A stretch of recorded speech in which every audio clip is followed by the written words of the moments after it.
Human போடியமுடன் இணைந்து MTR restaurants London மற்றும் மையா பப்ளிஷிங் வழங்கும் section 302 A Tamil True Crime Podcast Case 10 Episode 4 Tihar ஜெயிலும் Gayatri மந்திரமும்.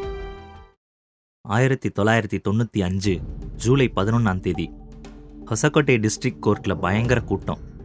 அங்கே உட்கார கூட இடம் இல்லை. அந்த கோர்ட்டில் 20 பேருக்கு மேலே இருக்கத்தான் இடம் இருந்துச்சு. ஆனால் அன்றைக்கி 40 பேருக்கு மேலே நெருக்கி அடிச்சுட்டு இருந்தாங்க. 30-35 வயசு மேஜிஸ்ட்ரேட் வந்து சேம்பரில் உட்காந்தாரு. சாதாரண ஆள்களுக்கு கிடைக்கிற நீதி மாதிரி அவர் போஷாக் இல்லாமல் மெலிஞ்சு இருந்தார். கர்நாடகா போலீஸ்காரங்க சுஷில் சர்மாவுக்கு ஹேண்ட்கப்ஸ் போட்டு கூட்டிகிட்டு வந்தாங்க. மேஜிஸ்ட்ரேட் சுஷில் சர்மாவோட ஹேண்ட்கப்ஸை ரிமூவ் பண்ண சொன்னார். அவனோட முகத்தை மஃப்ளரால் மறைச்சி வச்சுருந்தாங்க. அதையும் ரிமூவ் பண்ண சொன்னார் மேஜிஸ்ட்ரேட். அது எல்லாமே ஒரு சினிமா காட்சி மாதிரி நடந்துச்சு. சுஷில் சர்மா சரண்டர் ஆகலை. திருப்பதியிலிருந்து பெங்களூருக்கு வந்த பஸ்ஸில் வந்தான். அப்போ போலீஸ் அவனை அரெஸ்ட் பண்ணாங்க அப்படின்னு கோர்ட்டில் கர்நாடகா போலீஸ்காரங்க சொன்னாங்க. சுஷில் சர்மாவோட அட்வொகேட் அனந்தநாராயணன் முதல்ல டெல்லி போலீஸோட வாரண்ட்டை அப்ஜெக்ட் பண்ணார். ஆனால் கடைசியில் எல்லா வாதங்களையும் கேட்ட அப்புறம் மேஜிஸ்ட்ரேட் 4 நாள் ரிமாண்டில் டெல்லி போலீஸ் கஸ்டடிக்கு சுஷில் சர்மாவை கொண்டு வர ஆர்டர் போட்டார். இந்த உத்தரவு கிடைச்சதால நிரஞ்சன் சிங் பெங்களூர் போலீஸ்காரங்க கூட சுஷில் சர்மா தங்கியிருந்த பாய்விகார் ஹோட்டலுக்கு போனார். அவன் ரூம் நம்பர் 110 தங்கியிருந்தான். அங்கே அவனோட ப்ரீஃப் கேஸை கைப்பற்றினாங்க. அதில் ஆர்ம்னஸ் .32 போர் ரிவால்வர், அந்த ரிவால்வரோட லைசன்ஸ், அவனோட பாஸ்போர்ட் எல்லாம் இருந்துச்சு. இந்த ரிவால்வர் தான் மர்டர் வெப்பன் அப்படின்னு போலீஸ் நம்பினாங்க. 4 நாள் ரிமாண்ட் தான் கொடுத்துருந்தாங்க. ட்ரெயினில் டெல்லி போனால் 2 நாள் ட்ராவல்லே போயிடும். அதனால் சுஷில் சர்மாவை ஃப்ளைட்டில் தான் டெல்லிக்கு போலீஸ் கூட்டிகிட்டு வந்தாங்க. சுஷில் சர்மா 5 அடி 9 அங்குலம் உயரம் இருந்தான். நல்ல கட்டுமஸ்தான உடம்பு. வெளிரி போன நீல கலர் சட்டையும் லைட் கலர் பேண்ட்டும் போட்டிருந்தான். காலில் கோலாபுரி சப்பல் போட்டிருந்தான். டெல்லி ஏர்போர்ட்டில் அவங்க இறங்கினப்போ ராத்திரி 11:30 ஆயிடுச்சு. அந்த அர்த்த சாமத்துலேயும் ஏர்போர்ட்டில் ரிப்போர்ட்டர்ஸ் குவிஞ்சிருந்தாங்க. சுஷில் சர்மா மேலே ஃப்ளாஷ் லைட் விழுந்துட்டே இருந்துச்சு. ஏகப்பட்ட ஃபோட்டோஸ் எடுத்து தள்ளுனாங்க. அவனை சாணக்கியபுரி கொண்டு போனாங்க. அங்கே வச்சு தான் அவனை விசாரிக்க முடிவு பண்ணியிருந்தாங்க. அந்த ராத்திரியிலையும் கமிஷனர் நிக்கில் குமார் அங்கே வந்திருந்தாரு. என்ன காரியம் பண்ணி வச்சிருக்க தெரியுதா அப்படின்னு கோபமாக கேட்டார். தெரியாம தப்பு பண்ணிட்டேன் சார் அப்படின்னு அப்பாவியா சொன்னா சுஷில் சர்மா. அடுத்த நாள் commissioner Nikhil Kumar press meet வச்சிருந்தாரு. 10 நாளாக போலீஸ்க்கு தண்ணி காட்டிட்டு இருந்த சுஷில் சர்மாவை எப்படி பிடிச்சாங்கிறத சொன்னார். தினசரி குறைஞ்சது 25 ரைடாவது நடத்தணும். டெல்லி முழுக்க, இந்தியா முழுக்க சல்லடை போட்டு தேடணும். அவன் ஃபாரினுக்கு தப்பிச்சு போயிடக்கூடாதுங்கிறதுக்காக ஏர்போர்ட்டுகளை கண்காணித்தோம். ஒரு பெரிய வேட்டை நடத்தி ஏகப்பட்ட வேலைகளை பண்ணி தான் சுஷில் சர்மாவை பிடிச்சோம். 10 நாளாக தூக்கம் இல்லாமல், சோறு தண்ணி இல்லாமல் அலையா அலைஞ்சு அவனை பிடிச்சோம் அப்படின்னு போலீஸில் சொன்னாங்க. போலீஸை அலன்னு அலைய வச்ச சுஷில் சர்மா 1959 ஜான்வரி 24 பழைய டெல்லியில சீதாராம் பஜாருங்கிற இடத்துல பிறந்தான். அவனுக்கு சுமன், அஞ்சுங்கிற பேர்ல 2 சகோதரிங்களும் ஒரு தம்பியும் இருந்தாங்க. தம்பி 1987 ஒரு ஆக்சிடென்ட்ல இறந்துட்டான். அதுக்கப்புறம் வீட்டுக்குன்னு ஒரே ஆம்பளை பையனா அவன் மட்டும்தான் இருந்தான். அவனோட அப்பா உத்தரப்பிரதேசத்துல அவுரங்காபாத்ல பேங்க்ல கிளர்க்கா இருந்து டெபுட்டி மேனேஜர் வரைக்கும் வந்திருக்காரு. மிடில் கிளாஸ் ஃபேமிலி தான். ஸ்கூல் படிச்சப்ப அமைதியான பையனாத்தான் அவன் இருந்திருக்கான். சத்யவதி காலேஜ்ல படிச்ச காலத்துல ஸ்டூடெண்ட்ஸ் யூனியன்ல ஆக்டிவா இருந்திருக்கான். அப்ப இருந்தே அரசியல் பழக்கம் வந்துருச்சு. சின்ன சின்னதா ரவுடித்தனமும் வந்திருக்கு. டெல்லி யூனிவர்சிட்டி எலெக்ஷன்ல அவனுக்கு எதிரா போட்டியிட்ட மாணவனை கத்திய காட்டி மிரட்டியிருக்கான். அவனுக்கு எதிரா போட்டியிட்டா வாபஸ் வாங்க சொல்லி மிரட்டுவான். வாபஸ் வாங்கலனா ஆளையே கடத்திடுவான். இப்படித்தான் தேர்தல்கள்ல ஜெயிச்சிருக்கான். 1981 மாணவர்கள் மோதல்ல ஒரு கொலை நடந்திருக்கு. அந்த கொலையில அவன் பேரு அடிபட்டிருக்கு. ஆனா FIRல பேரு வராம பாத்துக்கிட்டான். அப்பவே அவனுக்கு அவ்வளவு சாமர்த்தியம் இருந்திருக்கு. 1981 இருந்து 1983 வரைக்கும் டெல்லி யூனிவர்சிட்டி ஸ்டூடெண்ட்ஸ் யூனியன் தலைவரா இருந்திருக்கான். 1985 அவன் மேல ஒரு அடிதடி கேஸ் புக் ஆயிருக்கு. 1989 பெரிய அரசியல் கட்சியோட இளைஞர் அணிக்கு தலைவராயிட்டான். அதுவும் தில்லுமுல்லு பண்ணித்தான் வந்திருக்கான். அப்பதான் நேனா சானியோட தொடர்பு ஏற்பட்டிருக்கு. சுஷில் சர்மா பொது இடங்கள்ல சிகரெட் பிடிக்க மாட்டான், தண்ணி அடிக்க மாட்டான். அடிக்கடி கோவிலுக்கு போவான், சாமி கும்பிடுவான். அவனுக்கு பக்தி அதிகம். பொதுவா அவனை பாக்குறவங்களுக்கு அவன் பெரிய பக்திமானாத்தான் தெரியுவான். இமேஜ காப்பாத்திக்கிறதுல ரொம்ப ஜாக்கிரதையா இருந்தான். அந்த வகையில அவன் ஒரு எம்ஜிஆர்னு சொல்லணும். ஆனா அண்டர் கிரவுண்ட்ல அவன் செய்யறது எல்லாமே நம்பியார் வேலைதான்.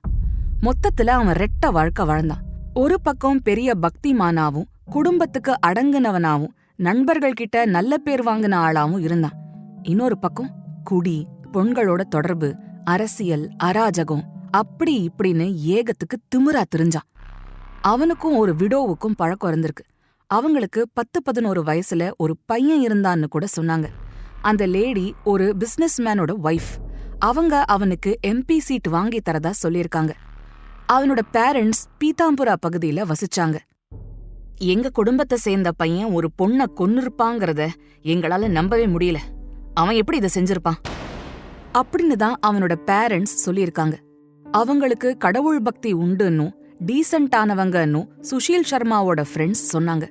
அவங்க எல்லாரும் சுஷீல் சர்மா பண்ண காரியத்தால அதிர்ச்சி ஆயிட்டாங்க. நவராத்திரி டைம்லலாம் அவ்ளோ பக்திமயமா இருப்பான்.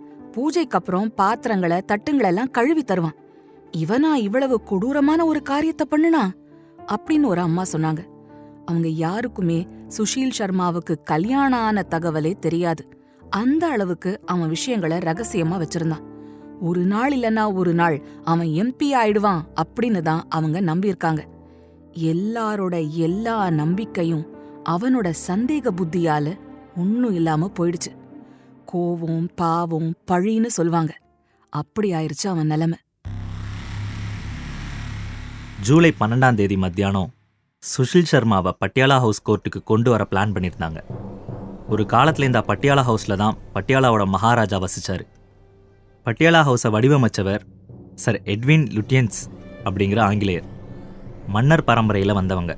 1970களில் அதை அரசாங்கத்துக்கு விற்றுருக்காங்க. அதுக்கப்புறம் அதாவது 1970களோட கடைசியில் அதை கோர்ட்டாக மாற்றியிருந்தாங்க. சுஷில் சர்மாவை பட்டியாலா ஹவுஸ் கோர்ட்டுக்கு கொண்டு வராங்கன்னு தெரிஞ்சு ஆயிரக்கணக்கானவங்க அங்கே கூட்டிட்டாங்க. அதில் பத்திரிகையாளர்கள், பொதுஜனங்க, அட்வொகேட்ஸ், கட்சிக்காரங்க இப்படி எல்லாருமே இருந்தாங்க. எள்ளு போட்டால் எண்ணெய் எடுக்கலாம்னு சொல்லுவாங்களே, அந்த மாதிரி கூட்டம். மத்தியானம் மாருதி ஜிப்சி வண்டியில் அவனை கொண்டு வந்தாங்க. சரியாக 3:10க்கு அவன் கோர்ட் வாசலில் வந்து இறங்கினான். மகளிர் அமைப்புகளை சேர்ந்தவங்க நிறைய பேர் அப்படின்னு கோஷம் போட்டாங்க. அன்னைக்கு தான் இந்த வழக்கோட முதல் ஹியரிங் ஆரம்பிச்சது. ஒரு சாக்கு பையில புளியை அடைச்சா மாதிரி கோர்ட் ரூம் முழுக்க அவ்வளோ பேர் நிறைஞ்சிருந்தாங்க. சுஷிலை கைவிலங்கு போட்டு கோர்ட்டுக்கு கொண்டு வந்தாங்க. அவன் உள்ள வந்த உடனே அந்த விலங்கோட கைகளை குவிச்சு மேஜிஸ்ட்ரேட்டை பார்த்து கும்பிட்டான். அதை மரியாதைக்காக செஞ்சானா இல்லை கைவிலங்கை காட்டுறதுக்காக செஞ்சானான்னு அவனுக்கு மட்டும்தான் தெரியும். அவன் தான் பெரிய நடிகனாச்சு. பாதுகாப்புக்காகத்தான் விலங்கு போட்டு கூட்டிட்டு வந்தோம்னு போலீஸ்காரங்க சொன்னாங்க. அப்புறம் கோர்ட் ரூமில் வச்சு அவனோட விலங்கை கழட்டினாங்க. ரோஹித் மினோச்சாங்கிற அட்வொகேட் அவனுக்காக வாதாட வந்தார். அவன் வக்காலத்தில் கையெழுத்து போட்டிருந்தான். அவர் ஏற்கனவே அவனுக்காக ஒரு கேஸில் ஆஜரான அட்வொகேட் தான். மத்திய அமைச்சருக்கு நெருக்கமான ஒரு அட்வொகேட்டோ இல்லை டெல்லி சுப்ரீம் கோர்ட் அட்வொகேட் யாராவதோ வருவாங்கன்னு முதல்ல வதந்தி பரவுச்சு. ஆனால் அது நடக்கலை. என்னோட கட்சிக்காரர் சுஷீல் சர்மா ஒரு ஹார்ட் பேஷண்ட். ராத்திரியிலிருந்து அவருக்கு நெஞ்சு வலி அப்படின்னு அவனோட லாயர் சொன்னார். மெடிக்கல் எக்ஸாமினேஷன் பண்ணணும்னு சொன்னார். அது எப்படி தான் எல்லா குற்றவாளிகளுக்கும் கைது பண்ணிட்டா உடனே நெஞ்சு வலி வந்துடுதோ. என்னோட கட்சிக்காரரோட உயிருக்கு பாதுகாப்பு இல்லை, போலீஸ் கஸ்டடியில் அவருக்கு ஏதாவது நடந்தாலும் நடக்கலாம் அப்படின்னுலாம் வாதாடினாரு. மீடியாவில் வேற அவனுக்கு ஆபத்து வரலாம்னு எழுதினாங்க. சுஷில் சர்மாவும் கஸ்டடியில என்ன கொன்னுருவாங்களோன்னு பயமா இருக்கு, விஷம் கொடுத்து கொன்னுருவாங்கன்னு தோணுது அப்படின்னு சொன்னான். சுஷில் சர்மாவுக்கு கொடுக்குற சாப்பாட்டை செக் பண்ணிட்டு தான் அவனுக்கு கொடுக்கணும்னு அவனோட லாயர் கோர்ட்டில் கேட்டுக்கிட்டாரு. அப்புறம் அவனை விசாரிக்கும் போதும் அவரும் கூட இருக்கணும்னாரு. பப்ளிக் ப்ராசிக்யூட்டர் இந்த வாதங்களை எதிர்த்து வாதங்களை வச்சாரு.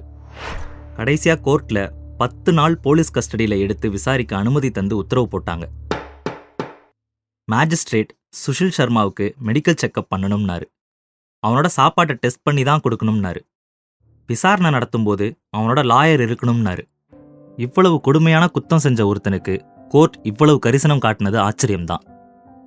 இந்தியாவில் அரசியல்வாதிகளுக்கு செல்வாக்கு அவ்வளவு இருக்கு. மீடியா கிட்ட பேசின சுஷில் சர்மா, இது ஒரு அரசியல் சதி, எனக்கும் இந்த கொலைக்கும் சம்பந்தம் இல்லை அப்படின்னு சொன்னான். திலக் மார்க் போலீஸ் ஸ்டேஷன்ல வச்சு சுஷீல் சர்மாவை விசாரிச்சாங்க. விசாரணை ரூம்ல சவுண்ட் ப்ரூஃப் பண்ணிருந்தாங்க. ஏசி இருந்துச்சு. விசாரணைய வீடியோ ஷூட் பண்ணாங்க. ஆடியோவையும் ரெக்கார்ட் பண்ணிக்கிட்டாங்க. எல்லாம் ஒரு சேஃப்டிக்கு தான். சுஷீல் சர்மா மாதிரி கிரிமினல்கள் மாத்தி மாத்தி பேசுவாங்க அப்படிங்கறதால இது எல்லாத்தையும் ஜாக்கிரதையா செஞ்சாங்க. ஆரம்பத்துல சுஷீல் சர்மா விசாரணைக்கு சரியா ஒத்துழைக்கல. ரொம்ப அதட்டி கேட்டா சியூசைடு பண்ணிக்குவேன்னு மிரட்டுனான். கல்லுல நாறு ஊறிக்கிற மாதிரி தான் அவன் கிட்ட இருந்து பதில்களை வாங்க வேண்டியிருந்துச்சு. நைஸா பேசி பேசித்தான் காரியத்தை சாதிச்சாங்க. அவனோட தனிப்பட்ட வாழ்க்கை, அரசியல் வாழ்க்கை எல்லாத்தையும் கேட்டாங்க. கூடுமான வரைக்கும் பூசி மெழுகிதான் பதில் சொன்னான். அதுல இருந்து போலீஸ் தேவையான தகவல்களை எடுத்துக்கிட்டாங்க. இந்த கேஸால எனக்கு மட்டும் பாதிப்புன்னு நினைச்சீங்களா? எனக்கு பின்னால நிறைய தலைவருங்க இருக்காங்க. அவங்க பல ஜட்ஜுங்களுக்கு ஹெல்ப் பண்ணிருக்காங்க. அந்த ஜட்ஜுங்க எல்லாம் எனக்கு ஹெல்ப் பண்ண மாட்டாங்களா என்ன அப்படின்னு எகத்தாளமா கேட்டிருக்கான். சில நேரம் சாப்பிடாம அடம் பிடிப்பான். வெறும் சூப் ஜூஸ் தான் குடிப்பான். வேணும்னே அவனை பலவீனமாக்கிக்குவான். இதெல்லாம் அவனோட தந்திரம். டாக்டர் சாரங்கியோட போஸ்ட்மார்ட்டம் ரிப்போர்ட்டையும் அவனுக்கு சாதகமா பயன்படுத்திக்கிட்டான். நேனா சானிய சுடவே இல்லைன்னு சாதிச்சான். 2 பேருக்கும் வந்த சண்டையில அவளை அடிச்சிட்டேன். அப்ப அவ கீழே விழுந்துட்டா. தலையில அடிபட்டுச்சு, ரத்தம் வந்துச்சு, மயக்கமானா. அந்த அதிர்ச்சியில தான் அவ செத்து போயிட்டா அப்படின்னா. மொச பிடிக்கிற நாய மூஞ்சிய பார்த்தா தெரியாதான்னு சொல்லுவாங்க. அதே மாதிரி அவன் மூஞ்சிய பார்த்த இன்வெஸ்டிகேஷன் டீம் அவன் பொய் சொல்றான்னு ஈஸியா கண்டுபிடிச்சாங்க. சுஷீல் சர்மா விசாரணையில பல பேருக்கு மண்ட கொடைச்சல் கொடுக்கற மாதிரி வாய்க்கு வந்ததெல்லாம் சொன்னான். பல அரசியல் தலைங்களை போட்டு உருட்டுனான். எந்த நேரத்துல என்ன சொல்வானோன்னு டெல்லி வட்டாரமே திகிலா இருந்துச்சு. பயந்துட்டே இருந்தாங்க. ஆனா சுஷீல் சர்மா என்னோட உயிருக்கு ஆபத்து இருந்துட்டே இருக்கு அப்படின்னு சொல்லிட்டே இருந்தான். நேனா சானிக்கும் மத்திய மந்திரிகளுக்கும் தொடர்பு இருந்துச்சாங்கிறத பத்தியெல்லாம் ரகசிய அறிக்கைய அரசு கேட்டிருக்குன்னு வதந்தி உலாவுச்சு. இந்த கேஸ ஒரு பிளாக்மெயிலா சுஷீல் சர்மா பயன்படுத்தினா அந்த அறிக்கை இருந்தா அவனை சமாளிக்க முடியும்னு பேசிக்கிட்டாங்க. அந்த அளவுக்கு இதுல பெரிய பெரிய ஆளுங்களுக்கு சம்பந்தம் இருந்துச்சுன்னு மீடியாவில எழுதினாங்க. மத்திய அமைச்சர்கள் இந்த கேஸ ரொம்ப உன்னிப்பா கவனிச்சாங்க. நேனா சானி கொலைக்கான காரணத்தை தோண்டி துருவினா பல பூதங்கள் வெளியே வருமோங்கிற ஒரு பயம் டெல்லியில இருந்துச்சு. பவர் புரோக்கர்ஸ் பல பேரோட பேரு இதுல அடிபட்டுச்சு. விஐபிங்க 2 பேர் கூட நேனா சானிக்கு நெருக்கமான உறவு இருந்துச்சுன்னும் அதனாலதான் சுஷீல் சர்மா அவளை கொன்னா அப்படின்னும் மீடியாவில எழுதினாங்க. அதுல ஒருத்தர் கூட நேனா சானி ரொம்ப நெருக்கமா இருந்தத சுஷீல் சர்மா நேரடியாவே பார்த்து கொதிச்சு போனான்னும் அதனால 40 நாள் அவளை வீட்லயே அடைச்சு வச்சான்னும் மீடியா எழுதுச்சு. இந்த மாதிரியான பெரிய இடத்து தொடர்புகளால தான் கொலை நடந்துச்சுன்னு மீடியாவில எழுதினாங்க. தமிழ்நாட்டை சேர்ந்த மத்திய அமைச்சர் ஒருத்தர் எங்க அப்பன் குதிரைக்குள்ள இல்லங்கிற மாதிரி எனக்கும் சுஷீல் சர்மாவுக்கும் எந்த தொடர்பும் இல்லைன்னு தானா மீடியாட்ட சொன்னாரு. இப்படி இந்த கேஸோட விசாரணை மீடியாவில பரபரப்ப கூட்டிக்கிட்டே இருந்துச்சு. தந்தூர் கொலை கேஸ முறையா விசாரிச்சு உண்மைகளை வெளியே கொண்டு வரணும்னு எதிர்க்கட்சியும் அழுத்தம் கொடுத்துச்சு. இந்த கொலை அரசியல் ரீதியா முக்கியமானதா பார்க்கப்பட்டுச்சு. சுஷீல் சர்மாவை ஏன் இளைஞர் அணிக்கு தலைவராக்குனாங்கன்னு விசாரிக்க சொல்லி மீடியா எரியற நெருப்புல எண்ணெய ஊத்துச்சு. இந்த கேஸ்ல நீதி கிடைக்குமாங்கிற சந்தேகம் எல்லாருக்கும் வந்துடுச்சு. அந்த அளவுக்கு இந்த கேஸ்ல பெரிய மனுஷங்க தொடர்பு இருக்கிறதா மீடியாவில பேசிக்கிட்டாங்க. 3 வருஷத்துக்கு முன்னாடி அவனுக்கும் நேனா சானிக்கும் கல்யாணம் ஆச்சுன்னு சுஷீல் சர்மா சொன்னான். ஒரு கோவில்ல வச்சு 2 பேரோட அப்பா அம்மா முன்னால கல்யாணம் நடந்துச்சுன்னு சொன்னான். அரசியல் காரணங்களால கல்யாணத்தை வெளிப்படையா அறிவிக்கலன்னும் சொன்னான். பல பேரோட அவளுக்கு இருந்த ரொமான்டிக் ரிலேஷன்ஷிப்ஸ்னால அவளுக்கு குழந்தை பிறக்க வாய்ப்பில்லாம போயிருச்சுன்னு சொன்னான். கல்யாணம் ஆயிட்டா மட்லூப் கரீம மறந்துருவேன்னு சொன்னா, ஆனா அவ மறக்கல, அவன் கூட கடைசி வரைக்கும் தொடர்பு வச்சிருந்தா அப்படின்னு கோவமா சொன்னான். நேனா சானி கூட குலு மனாலிக்கு ஜாலியா ஒரு ட்ரிப் போக சுஷீல் சர்மா ஆசைப்பட்டான். ஆனா அவ வர மறுத்துட்டா. அதே மாதிரி ஜெய்ப்பூருக்கும் அவளை கூட்டிட்டு போக ஆசைப்பட்டான். அதுக்கும் அவ வர முடியாதுன்னு உறுதியா சொல்லிட்டா. இதெல்லாம் சேர்ந்துதான் அவ மேல அவனுக்கு வெறுப்பா மாறிடுச்சு. எப்பவுமே வீட்டுக்கு வந்த உடனே போனை எடுத்து ரீடயல் பட்டனை அழுத்தி யார்கிட்ட நேனா சானி பேசியிருக்கான்னு செக் பண்ணுவான். அது அவனுக்கு ஒரு பழக்கமாவே ஆயிடுச்சு. அந்த பழக்கம்தான், அந்த சந்தேகம்தான் அவனை கொலைகாரனாவும் மாத்திருச்சு. மனசுக்குள்ள சந்தேகம் வந்துருச்சுன்னா சந்தோஷமும் நிம்மதியும் போயிருமே. போலீஸ்ல இருந்து தப்பிக்க IAS officer Kishore Rao help பண்ணாரு. டெல்லியில இருந்து தப்பிக்க ஜெயபிரகாஷ், ராம்பிரகாஷ், ரிஷிராஜ் ரதி எல்லாருமே ஹெல்ப் பண்ணாங்க அப்படின்னு சுஷீல் சர்மா சொன்னான். ஜெய்ப்பூர் போன அவன் அங்கிருந்து ஜூலை 4ஆம் தேதி ஃப்ளைட்டில் பம்பாய்க்கு போனான். பம்பாயில இருந்து கிஷோர் ராவுக்கு பேசி உதவி கேட்டான். அப்போ அவருக்கு தந்தூர் விஷயம் தெரிஞ்சிருச்சு. அதனால் அவனை சரண்டர் ஆக சொன்னார். ஆனால் அவன் அதை செய்யலை. இன்னொரு ஃப்ளைட்டில் மெட்ராஸ்க்கு பறந்துட்டான். அங்கே அட்வொகேட்டை பார்த்து பெயில் பற்றி பேசினான். அதுக்கப்புறம் திருப்பதி போனான். வெங்கடாஜலபதிக்கு முடிய காணிக்கையாக கொடுத்தான். வெங்கடாஜலபதி அவனை காப்பாற்றுவார்னு அவன் நினச்சான். மெட்ராஸ்க்கு 6ஆம் தேதி திரும்பி வந்தான். ஜூலை 7ஆம் தேதி அவனுக்கு பெயில் கிடைச்சிது. அன்னைக்கு வெள்ளிக்கிழமை சாயங்காலம் 5 மணிக்கு தான் ஆர்டர் கிடைச்சிது. ஷூரிட்டிஸ் 2 பேர் உடனடியாக ரெடி பண்ண முடியல. அடுத்த நாள் சனி, அடுத்து ஞாயிறு. அதனால் பெயில் உடனடியாக அமலுக்கு வரலை. அதுக்குள்ளே தான் பெயிலில் ஏகப்பட்ட பிரச்சனை சர்ச்சை வெடிச்சிருச்சு. அதனால் பெங்களூரில் போய் சரண்டர் ஆயிடலாம்னு அவனோட அட்வொகேட் அனந்தநாராயணன் சொன்னார். ஃப்ளைட்டில் போனால் மாட்டிக்குவோமேனு பயந்து காரில் போனாங்க. அப்புறம் ரத்தக்கரை படிஞ்ச பைஜாமா குர்தாவை எங்கே மறைச்சி வச்சிருக்காங்கிறதையும் சுஷில் சர்மா சொன்னான். அவனை பாக்யா பார்பெக்யூ ரெஸ்டாரண்ட்டுக்கு கூட்டிகிட்டு போனாங்க. மந்திர் மார்க்கில் இருந்த ஃப்ளாட்டுக்கும் அழைச்சிட்டு போனாங்க. அக்யூஸ்டை கிரைம் நடந்த இடத்துக்கு கொண்டு போகிறது வழக்கமாக நடக்கிறது தான். அவன் வீட்டுக்கிட்ட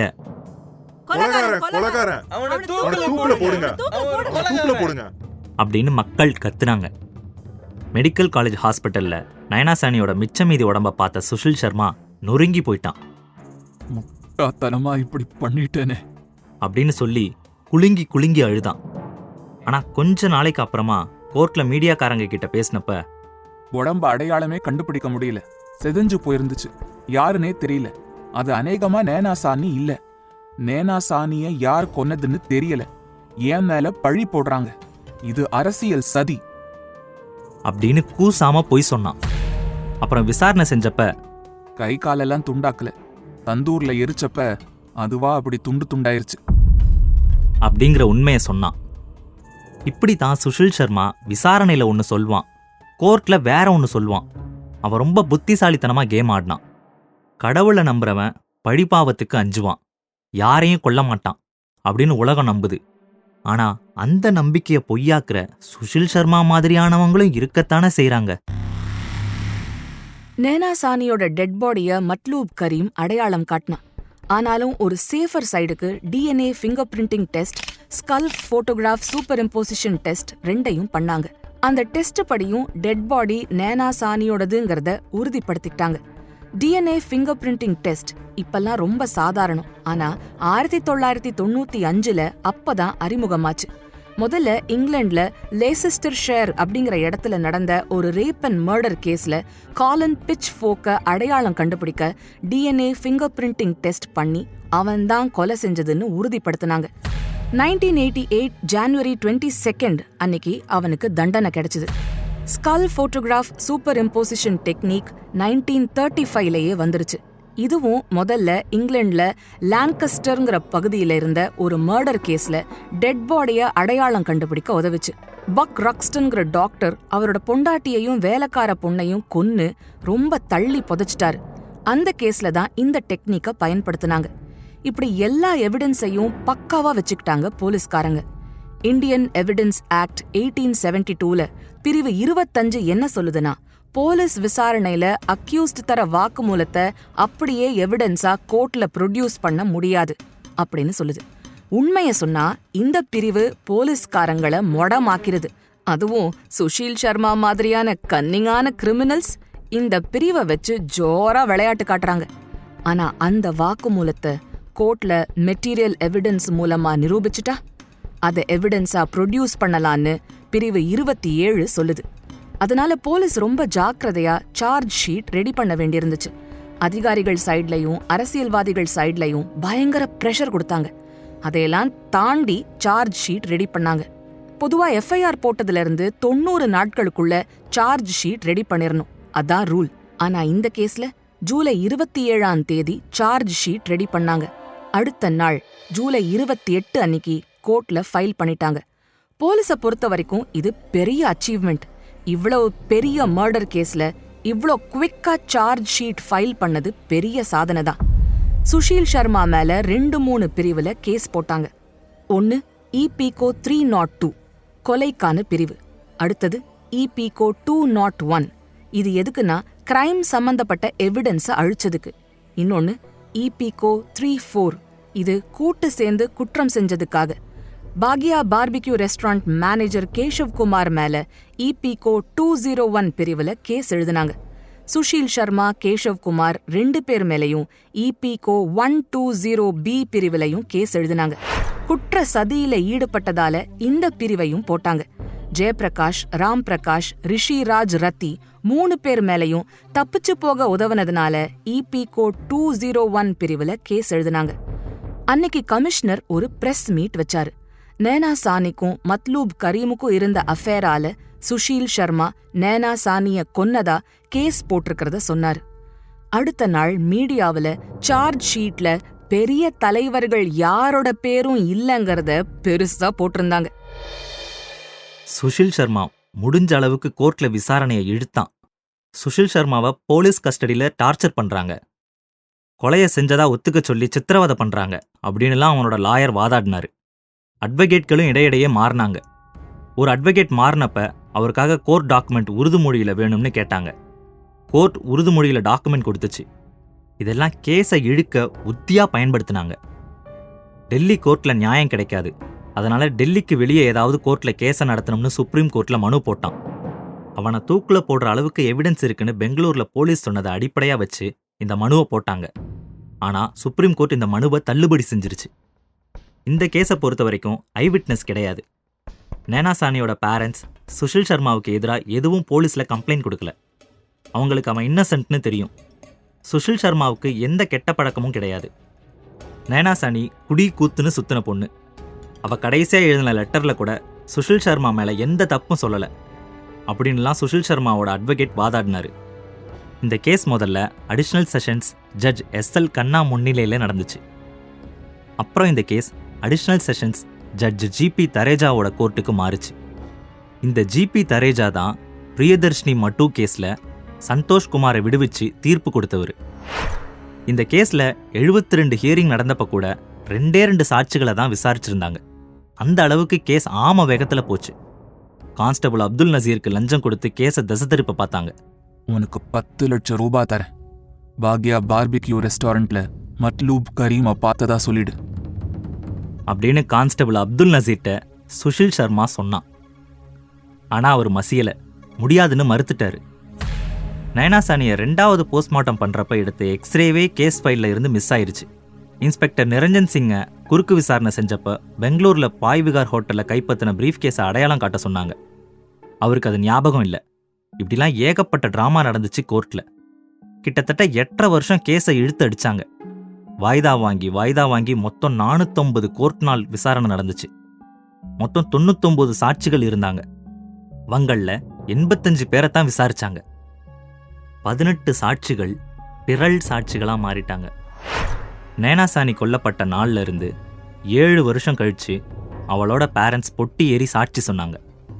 சுஷில் சர்மாவுக்கும் நைனா சானிக்கும் கல்யாணம் ஆச்சுன்னு அவங்க உறுதிப்படுத்தினாங்க. இந்த கேஸோட தீர்ப்பு வர்றதுக்கு கொஞ்சம் மாசத்துக்கு முந்தையே நைனா சானியோட அம்மா இறந்துட்டாங்க. சுஷில் சர்மா மந்திர் மார்க் பகுதியில் இருந்த கோல் மார்க்கெட்ல டிஐசி ஏரியால செக்டர் 2ல இருந்த ஃபிளாட் 8/2A நைனா சானியோட ஒன்னா வசிச்சதா ஒத்துக்கிட்டான். ஆனா அவளை கல்யாணம் பண்ணலன்னா. 1995 ஜனவரிக்கு அப்புறம் அவளை பார்க்கவே இல்லைன்னா. ஏற்கனவே பிரியதர்ஷினி மட்டு வழக்குல சந்தோஷ்குமார் விடுவிச்சதால ஜட்ஜ் ஜிபி தரேஜாவுக்கு கெட்ட பேர் தான் கிடைச்சது. அதனால அவர் இந்த வழக்கை கொஞ்சம் ஜாக்கிரதையா டீல் பண்ணாரு. 2003 நவம்பர் 3ஆம் தேதி தீர்ப்பு வந்துச்சு. கோர்ட் ரூம் நிறைஞ்சிருந்துச்சு. சுஷில் சர்மா தான் நைனா சானியை கொலை பண்ணாங்கிறது சந்தேகத்துக்கு இடமில்லாம நிரூபிக்கப்பட்டுருச்சுன்னு சொன்னாரு. இபிகோ 201 பிரிவில் கேஷவ்குமாருக்கும் தண்டனை கிடைச்சது. சுஷில் சர்மாவுக்கு தூக்கு தண்டனை விதிச்சு அடிஷனல் செஷன்ஸ் ஜட்ஜ் ஜிபி தரேஜா தீர்ப்பு கொடுத்தாரு. இந்த தீர்ப்பு சுஷில் சர்மாவுக்கு அதிர்ச்சியா இருந்துச்சு. கடவுள் நம்பிக்கையும் அரசியல் செல்வாக்கும் எப்படியும் தன்னை காப்பாத்திரும்னு அவன் நினைச்சிட்டு இருந்தான். ஆனா அப்படி நடக்கல. அதனால அவன் மனசுடைஞ்சு போயிருந்தான். நான் சொல்றதுக்கு எதுவும் இல்லை அப்படின்னா சுஷில் சர்மா. சுஷீல் சர்மாவை திஹார் ஜெயிலுக்கு கொண்டு போனாங்க. சுஷீல் சர்மா டெல்லி ஹைகோர்ட்டுக்கு அப்பீலுக்கு போனான். ஆனா அங்கேயும் அவனோட மரண தண்டனைய உறுதிப்படுத்திட்டாங்க. அந்த தீர்ப்பு 2007 பிப்ரவரி 19ஆம் தேதி வந்துச்சு. அவன் சுப்ரீம் கோர்ட்டுக்கு போனான். 2013 அக்டோபர் 8ஆம் தேதி சுப்ரீம் கோர்ட் தீர்ப்பு வந்துச்சு. அவனோட மரண தண்டனைய ஆயுள் தண்டனையா குறைச்சு தீர்ப்பு கொடுத்தாங்க. தனிப்பட்ட விரோதத்தால தான் அவன் குத்தம் செஞ்சிருக்கான், சமூகத்துக்கு எதிரா அவன் எந்த குத்தமும் செய்யலங்கறதால அவன் திருந்த ஒரு வாய்ப்பு கொடுத்துச்சு சுப்ரீம் கோர்ட். 25 வருஷத்துக்கு மேல ஒருத்தரை ஜெயில்ல வச்சிருக்க கூடாதுன்னு ஒரு ரூல் இருக்கு. திஹார் ஜெயில்ல ரொம்ப வருஷம் இருந்தது சுஷீல் சர்மா தான். இந்தியாலேயே பெரிய ஜெயில் திஹார் ஜெயில் தான். 20 வருஷம் 1 மாசம் 2 நாள் சிறையில இருந்த சுஷீல் சர்மா 2018 டிசம்பர் 21 ரிலீஸ் ஆனான். சுஷீல் சர்மாவுக்கு கடவுள் நம்பிக்கை ரொம்ப இருந்துச்சு. அவன் ஒரு சாய்பாபா பக்தன். துர்காதேவி மேலையும் அவனுக்கு பக்தி இருந்துச்சு. ஜெயில்ல இருந்த காலத்துல அவனோட கடவுள் நம்பிக்கை தான் அவனை காப்பாத்துச்சுன்னு நம்பினான். திஹார் ஜெயில்ல இருந்து வெளியே வந்ததும் நேரா டெல்லி சாய்பாபா கோவிலுக்கு போனான். இனி இருக்கிற காலத்துல அப்பா அம்மாவுக்கு சேவை செய்யணும்னு சொன்னான். எல்லாம் என்னோட தப்புதான். என்னோட பொசசிவ்னஸ் தான் அவளை கொன்னுருச்சு. அவ ஒரு நாள்ல செத்துட்டா. ஆனா நான் ஒவ்வொரு நாளும் செத்துட்டு இருந்தேன். நான் ரொம்ப லேவிஷான லைஃப் ஸ்டைல்ல வாழ்ந்தேன். ஜெயிலுக்கு போவேன்னு நினைச்சே பார்த்ததில்ல. திஹார் ஜெயிலுக்கு போன புதுசுல மனசுல நிம்மதியே இல்ல. செத்து போயிடலாம்னு தோணும். சூசைட் அட்டன் பத்தி யோசிச்சேன். ஜெயில்ல ஒரு ஆபீசர் காயத்ரி மந்திரம் சொல்ல சொன்னாரு. 1 கோடி தடவை அந்த மந்திரத்தை சொல்ல சொன்னாரு. நான் 5 வருஷத்துல 5 கோடி தடவை சொன்னேன். ஒரு நிமிஷம் யோசிக்காம செஞ்ச தப்பால 23 வருஷம் சாம்பலா போச்சு அப்படின்னு சுஷீல் சர்மா மீடியா கிட்ட சொன்னான். ஜெயில இருந்து வெளியில வந்த சுஷீல் சர்மா கல்யாணம் செஞ்சுக்க போறவங்களுக்கு கவுன்சிலிங் கொடுக்க விரும்பினான். அவனோட சந்தேகத்தால ஒரு உசுறு போயிடுச்சு. அவனோட அரசியல் வாழ்க்கை சாம்பலாயிருச்சு. அவனோட கல்யாண வாழ்க்கை மாதிரி இனி யாரோட வாழ்க்கையும் சந்தேகத்தால அழிஞ்சிடக்கூடாதுன்னு நினைச்சான். சுஷீல் சர்மா கொன்னது கூட கோவத்துல நடந்துருச்சுன்னு சொல்லலாம். ஆனா தந்தூர் அடுப்புல பொணத்தை எரிச்சதுதான் மனுஷத்தனமே இல்லாத செயலா இருந்துச்சு. அப்படி ஒரு கொடூரத்தை செஞ்சவன வெளியில விடலாமா அப்படின்னு கேக்குறவங்க இருக்காங்க. ஆனா அவனும் ஒரு மனுஷன்தானே, 20 வருஷம் தண்டனை தான் அனுபவிச்சிட்டானே, அது போதாதா அப்படின்னு கேக்குறவங்களும் இருக்காங்க. அவசரப்பட்டு கொன்னுட்டு நிதானமா வருத்தப்பட்டுட்டு இருந்தான் சுஷீல் சர்மா. எப்பவுமே புருஷன் பொண்டாட்டிக்கு இடையில ஆசை ஒரு லெவல்ல தான் இருக்கணும். ஒரு லெவலுக்கு மேல ஆசை போச்சுன்னா பொசசிவ்னஸா மாறிடும். எல்லாத்துக்குமே ஒரு லிமிட் உண்டுனா அது அன்புக்கும் தானே. அளவுக்கு மீறினா அமிர்தம் மட்டுமா நஞ்சாகும்? அன்பும் நஞ்சாயிடும். அப்படி அன்பு நஞ்சான கதை தான் சுஷீல் சர்மாவோட கதை.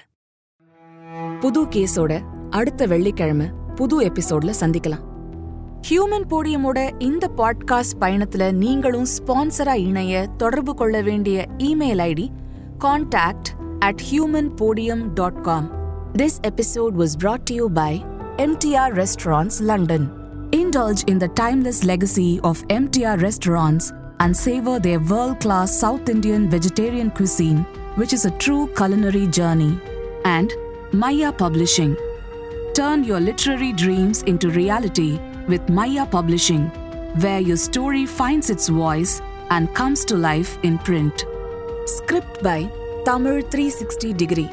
Narrated by Deepika Arun and Callus. Sound design, recording, mixing and mastering by Baba Prasad. Assisted by Surya Prakash at Digi Sound Studio, Chennai. Music by Dakshin. Direction team Bhavya Kirtivasan and Srinitya Sundar. Executive producer Deepika Arun. Produced by Human Podium. This podcast is based on true stories and real-life events. While we strive for accuracy and authenticity, certain aspects such as dialogue, pacing, and narrative sequence may have been enhanced or reconstructed for dramatic and entertainment purposes. Our intention is to provide a compelling and engaging listening experience while staying true to the essence of the stories being told. Keep in mind that some details may have been altered or condensed for storytelling reasons. Listeners are advised to use their discretion. We may refer to specific individuals or groups by their names in order to share stories, insights, or historical accounts. These references are intended to provide context and understanding and are based on publicly available information. We want to emphasize that these references are made solely for the purpose of providing accurate information and fostering a deeper understanding of our culture and society. We strive to approach these discussions with sensitivity and a commitment to treat all individuals and their stories with respect and sensitivity.